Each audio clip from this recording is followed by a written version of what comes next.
They knew it was over.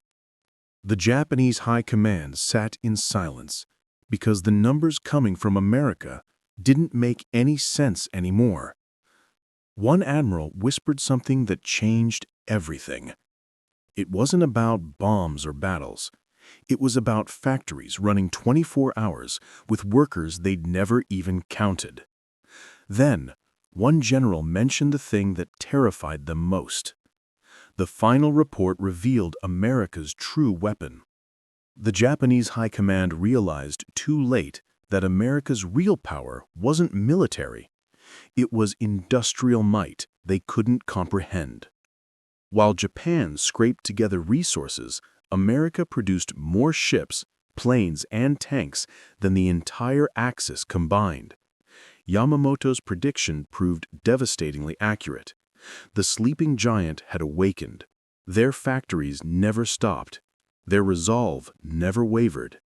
And the numbers kept climbing until victory became mathematically inevitable for the Allies. What they found in that final intelligence report made every Japanese admiral realize their empire had just months left. The meeting that changed everything. But the numbers they were seeing didn't add up to anything they'd prepared for. Tokyo, 1943. A secret meeting room deep inside military headquarters. The Japanese High Command gathered around a large wooden table. Maps covered every wall. Intelligence reports stacked high in front of each officer. These weren't ordinary meetings anymore. Something had shifted. Admiral Yamamoto's warning from 2 years ago kept echoing in their minds. He told them Japan could only win for 6 months, maybe 1 year maximum. That window had closed. Now they were reading reports from spies in America. The numbers seemed impossible, almost like mistakes. One general broke the silence. "Are we sure these figures are correct?" Another officer nodded slowly. His face showed no emotion. But the numbers they were seeing didn't add up to anything they'd prepared for. What were these impossible numbers showing them? The factory problem. Then came the report about something called Liberty ships that made everything worse. The reports showed American factories working non-stop, 24 hours every single day. No breaks, no holidays. But that wasn't the shocking part. Japan had factories too. They worked hard. Their workers were dedicated and skilled. The problem was scale. America had something Japan couldn't match. One officer read aloud from an intelligence document. "They're producing 1 new bomber in 63 minutes. The room went silent. Every 63 minutes. That's barely over an hour. Japan took weeks to build 1 bomber, sometimes months if parts were delayed. Another general spoke up. "How many workers do they have?" The answer came back quickly. "Millions we didn't account for before the war." Women had joined factory lines across America, people who never worked in manufacturing before. They were all building war machines now. Then came the report about something called Liberty ships that made everything worse. What made these Liberty ships so terrifying? But Admiral Yamamoto had predicted something even more disturbing than this production nightmare. Liberty ships were cargo vessels, big, simple, designed to carry supplies across oceans. Japanese submarines worked night and day sinking American ships. It was their main strategy. Cut off supply lines, starve the enemy. The math seemed simple. Sink more ships than America could build. But the Liberty ship program destroyed that math completely. One intelligence officer stood up with a report. His hands were shaking slightly. They built 1 Liberty ship in 4 days and 15 hours. 4 days, less than a week. America was launching multiple Liberty ships every single day from shipyards up and down both coasts. Japan couldn't sink them fast enough anymore. For every 1 ship destroyed, 3 new ones appeared. The submarine commanders were exhausted. running out of torpedoes, running out of hope. But Admiral Yamamoto had predicted something even more disturbing than this production nightmare. What did Yamamoto warn them about? The sleeping giant warning. And now that giant was doing something nobody had calculated. Before Pearl Harbor, Admiral Yamamoto said something important, something most officers ignored back then. "I fear all we have done is awaken a sleeping giant," he continued, and filled him with terrible resolve. The other commanders dismissed his concerns. America seemed weak, divided, unprepared for war. Yamamoto knew better. He'd spent time in America before the war, studied at Harvard, traveled across the country. He saw the highways, the factories, the oil fields, the endless farmland. Most importantly, he saw the American spirit, how they worked when motivated, how they came together during crisis. Now, in 1943, sitting in that meeting room, every officer understood his warning. The sleeping giant wasn't just awake, it was running at full speed. American production had multiplied 5 times since Pearl Harbor, maybe 10 times in some categories. And now that giant was doing something nobody had calculated. The numbers showed something that made their entire strategy pointless. The impossible industrial output. Then one general asked the question everyone was afraid to hear answered.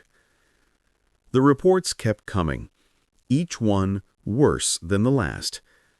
America produced more steel in 1 month than Japan did all year. More aluminum, more rubber, more oil, more everything. But production numbers were just part of the problem. American factories were getting faster, more efficient, learning new techniques every week.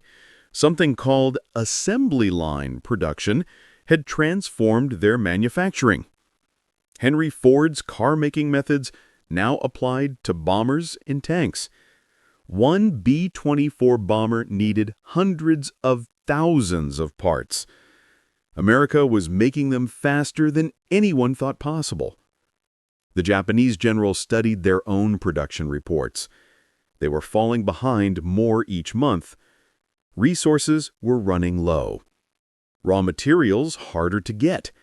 Supply chains breaking down. Meanwhile, America's production kept climbing, higher every single month. Then one general asked the question everyone was afraid to hear answered. Can we win this war? The answer involved something more terrifying than ships and planes. War. The resource reality. What the final intelligence report revealed changed everything they thought they knew. Japan controlled a large empire by 1943, territory across Asia and the Pacific Islands. But controlling land and having resources were 2 different things. America had oil fields in Texas that produced more than Japan's entire empire, steel mills in Pennsylvania that never stopped running, farms that fed both soldiers and factory workers. One officer pointed at a map. We control these islands, these resources should be enough. Another shook his head. The problem isn't what we have, it's what we can transport and process. American submarines were now hunting Japanese supply ships, sinking tankers carrying oil, destroying cargo vessels with raw materials. Japan's empire was spreading thin, too much territory to defend, too many supply lines to protect. Meanwhile, America sat safely between 2 oceans. Their factories hummed without threat of invasion, their supply lines secure. What the final intelligence report revealed changed everything they thought they knew. It wasn't about weapons at all. America's true weapon. And the Japanese high command had no counter-strategy for it. The final report sat in the center of the table. Every officer had read it. Nobody wanted to speak first. America's true weapon wasn't bombs, wasn't ships or planes or tanks. It was something Japan couldn't fight or sink or shoot down. The weapon was potential, unlimited industrial potential. America had barely started fighting. Their economy was just warming up. Only a fraction of their total capacity was being used for war. One admiral spoke quietly. "They're not even trying their hardest yet." That's what terrified them most. America was beating Japan while still figuring things out, still training workers, still building new factories. What would happen when America reached full war production? When every factory ran at maximum capacity? When all their workers were fully trained? The math became clear, horrifying, undeniable. And the Japanese High Command had no counter-strategy for it. But there was one more thing they discovered. The final realization. The meeting ended with silence. No arguments, no debate, just acceptance. Japan had made a critical miscalculation before Pearl Harbor. They thought America was soft, unwilling to fight, too comfortable to make sacrifices. They were wrong about all of it. American workers were taking extra shifts voluntarily. Families were buying war bonds. Entire communities focused on supporting the war effort. The Japanese High Command realized something devastating. They weren't just fighting the American military, they were fighting an entire nation working as one machine. One older admiral closed his report folder. Yamamoto was right from the beginning. Everyone nodded. They all knew now. The war wasn't about who had better soldiers or better tactics anymore. It was about who could produce more, last longer, stay determined. America could do all three better than Japan, and the gap was growing every single day. The sleeping giant was fully awake now, and there was no putting it back to sleep. The only question left was how long until the inevitable end. The Japanese High Command World War II meetings revealed why Japan lost World War II before the Pacific War Japan-America conflict truly escalated. Their Japanese reaction to American power showed America unstoppable. World War II wasn't propaganda, it was mathematical reality. Japan versus America World War II became a clash of industrial might, not military courage. Japan-America War quotes from their own generals predicted Japanese military defeat America years before Japan's surrender. World War II became inevitable. The Japan surrendered decision wasn't weakness, it was the only logical response to facing an opponent whose potential they'd catastrophically underestimated.